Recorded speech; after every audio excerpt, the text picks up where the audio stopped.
Reci ti mene ganjaš ti ove žene po TikToku ovde, pusti se ti više politike. Ne ganjam nikoga po TikToku, nikome ne zanima, odlučio sam da više neću nikoga pomagati, gledam isključivo sebe. Ba dobro, šta ćeš?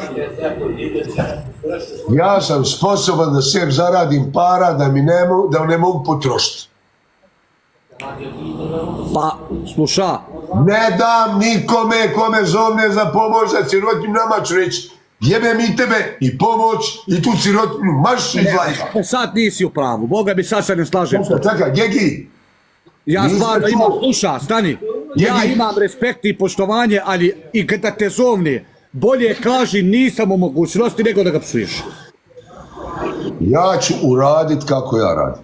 A dobro, ja kažem, samo moje mišljenje, sad tvoje lična stvar. Znam, u redu, sve ti to govoriš, sve to je ispravnije nego ovo, ali ja ću odraditi ovako. A marš jebalo te to dijete, jebem ti injekciju, idi kupi cipaj drva, mamu ti jebem za svoje dijete.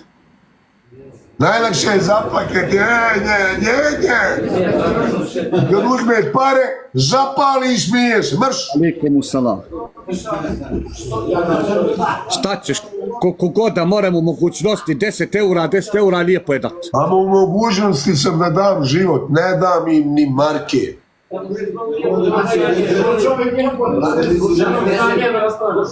Ja vozim u Prijedor Srbinu, starom čovjeku kolica koji nema nogu i men poruke dolaze četniku, daj četniku što je ubio našu djecu.